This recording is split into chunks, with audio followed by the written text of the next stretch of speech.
네, 안녕하세요. 책으로 배우는 주식 북카페입니다. 지난 영상에 이어 주식 투자 무작정 따라하기 리뷰를 계속 진행하도록 하겠습니다.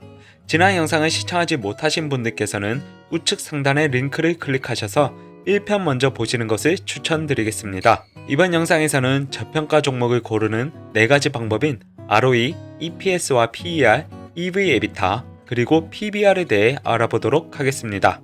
영상 시청하시기 전에 구독과 좋아요 한 번씩 부탁드리겠습니다. 이번 영상도 주식 투자 무작정 따라하기를 참조하여 제작하였고요. 이 책 외에도 다양한 시리즈가 있으니 함께 읽어보시는 것을 추천드리겠습니다.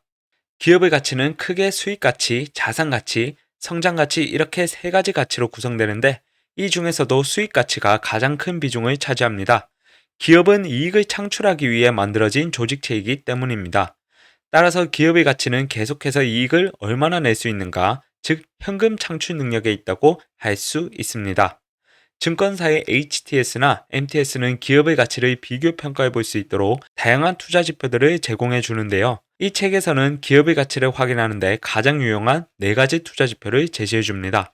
이 중 ROE, EPS와 PER, EV/EBITDA는 주가를 수익 가치로 평가하는 지표입니다. 또한 과거 실적을 기준으로 하지 않고 1년 또는 그 후 미래 예상 수익 가치를 기준으로 하기 때문에 성장성 가치로 주가를 평가하는 지표라고도 볼 수 있습니다.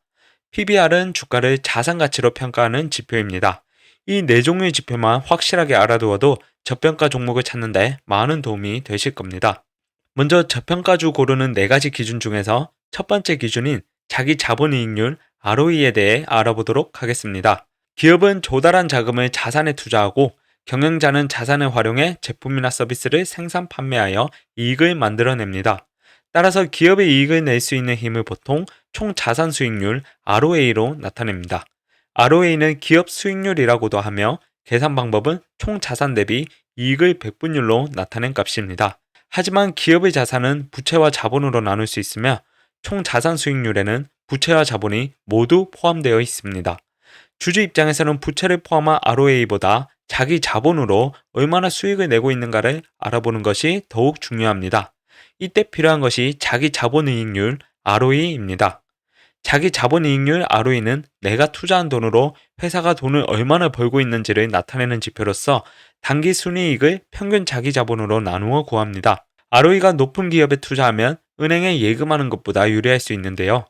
자기 자본 대비 이익을 많이 낸 회사는 주주들에게 수익을 배당할 것이고 배당하고 남은 금액은 투자하거나 사내의 잉여금으로 유보해둘 것입니다. 이는 곧 기업의 가치가 올라가고 주가가 상승한다는 뜻이겠죠.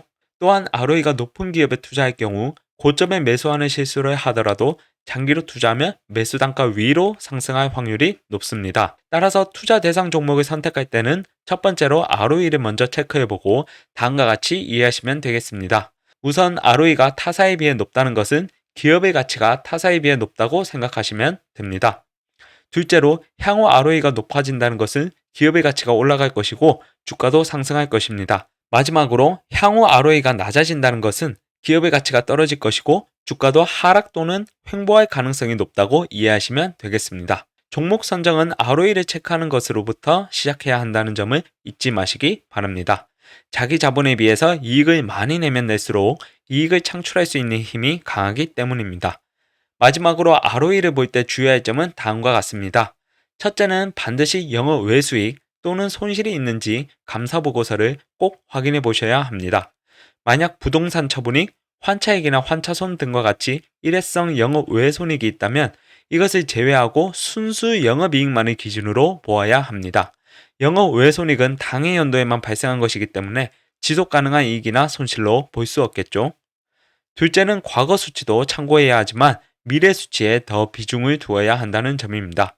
셋째는 미래 수치는 어디까지나 애널리스트가 예측한 수치라는 점입니다. 애널리스트가 영업 환경이 바뀌면 예상 ROE 수치를 수정하므로 HTS나 MTS에 정기적으로 들어가서 수치 변동 여부를 확인하셔야 합니다.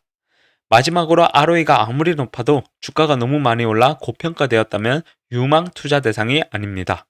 주가가 고평가되었는지 여부를 판단할 때는 다음 장에 나오는 PER, PBR, EV/EBITDA를 참고하시면 되겠습니다. 두 번째로 알아볼 EPS와 PER은 기업의 가치와 주가 수준을 가늠하는 가장 대표적인 지표입니다. 주당 순이익 EPS는 세후 순이익을 발행 주식수로 나눈 것으로 주식 한 주가 1년간 벌어들이는 순이익금을 나타냅니다. 주가 수익 비율 PER은 현재 주가를 1년 후 예상 주당 순이익 EPS로 나눈 값입니다. PER 수치가 낮을수록 회사가 버는 이익금에 비해 주가가 저평가되어 있고 높을수록 고평가되어 있다고 할 수 있습니다.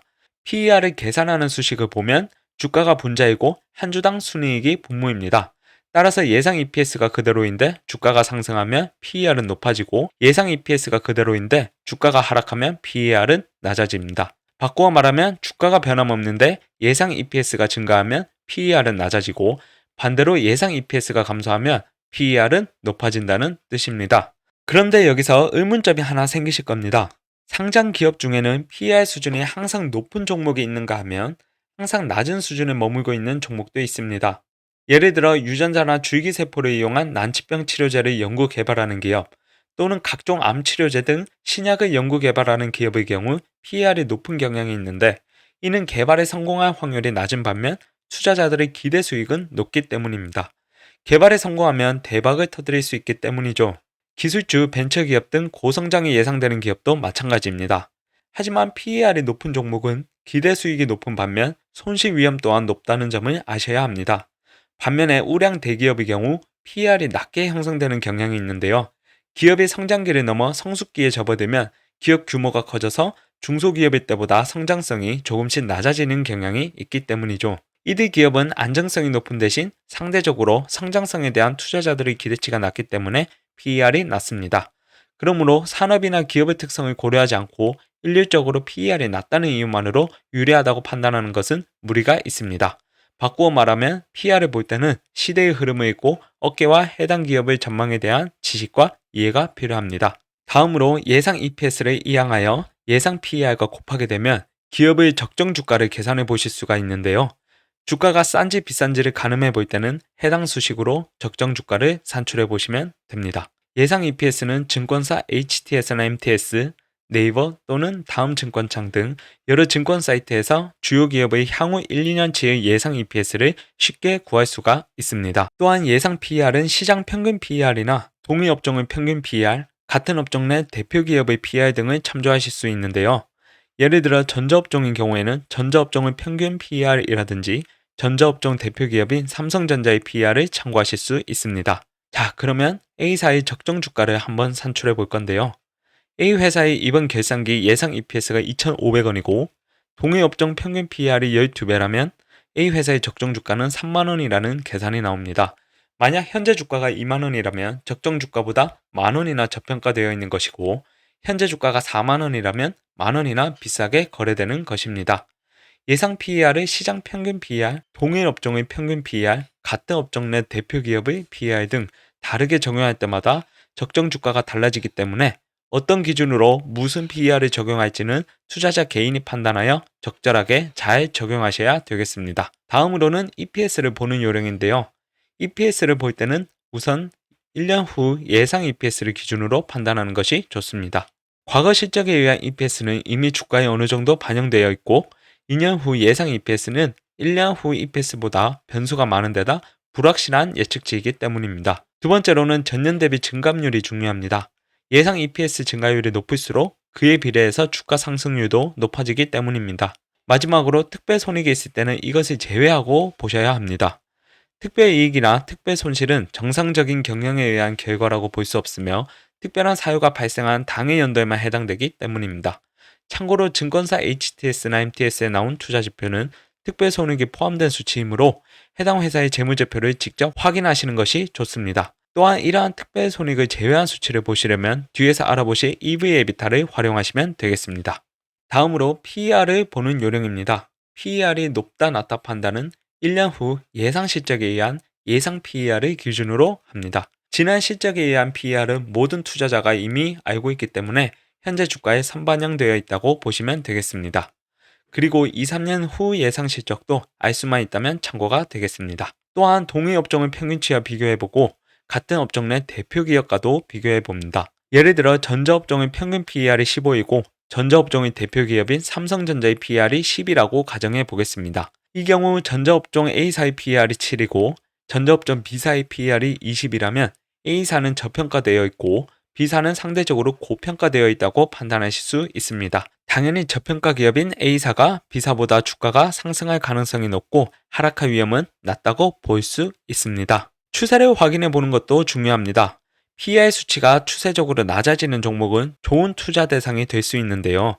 흔히 고 PER에 사서 저 PER에 팔아라는 말이 있는데 같은 뜻입니다. PER 증감 추세가 뚜렷한 방향 없이 기복이 심하다면 기업의 수익 모델이 취약하다는 뜻이며 주가 또한 등락이 심하다고 예측하실 수 있습니다. 마지막으로 PER이 높은 종목에 투자할 때는 투자자 본인이 PER이 높은데도 주가가 상승할 거라고 내다보는 이유를 확신할 수 있어야 합니다. 지금은 기업 실적이 저조하지만 업황이나 기업 내부 재료를 감안할 때 2, 3년 후 기업 실적이 좋아질 것이라는 판단이 선다면 투자 대상이 될 수 있습니다. 다음으로 EV 에비타에 대해 알아보겠습니다. 2002년 3월 결산 기준으로 고려시멘트는 EPS가 무려 55만원이었고 PER은 0.2 이하였습니다. 당시로서는 전 상장 종목 중 PER이 가장 낮았는데요. 같은 시기 삼성전자의 EPS가 42,000원에 PER이 10 정도였으니까요. 그렇다면 EPS와 PER을 가지고 고려시멘트가 삼성전자에 비해 저평가되었다고 말할 수 있을까요? 앞에서 말씀드렸듯이 EPS와 PER은 특별손익이 포함된 수치이므로 특별손익을 제외한 수치를 보시려면 EV 에비타를 활용하셔야 합니다. 고려시멘트는 1995년에 부도난 회사로 회사 정리 절차 등 구조조정을 거치면서 감자와 함께 출자 전환이 이루어졌습니다. 그 결과로 700억 원의 채무 면제이익, 즉 특별이익이 발생했는데요. 이때 단순하게 PER만 보면 특별이익이나 특별손실이 순이익에 얼마나 영향을 미쳤는지 알 수 없습니다. 이런 경우에 순수하게 영업으로 벌어들인 이익으로 기업의 가치를 알아내는 지표로 흔히 EV 에비타를 활용합니다. EV는 기업 가치로서 시가총액의 순차익금을 합한 것입니다. 여기서 순차익금이란 총차익금에서 현금성 자산을 제외한 금액인데요. 즉 당장 갚을 수 없는 순수한 빚이라고 말할 수 있습니다. 에비타는 영업이익의 감가상각비, 무형자산상각비, 차입금 이자를 합한 값입니다.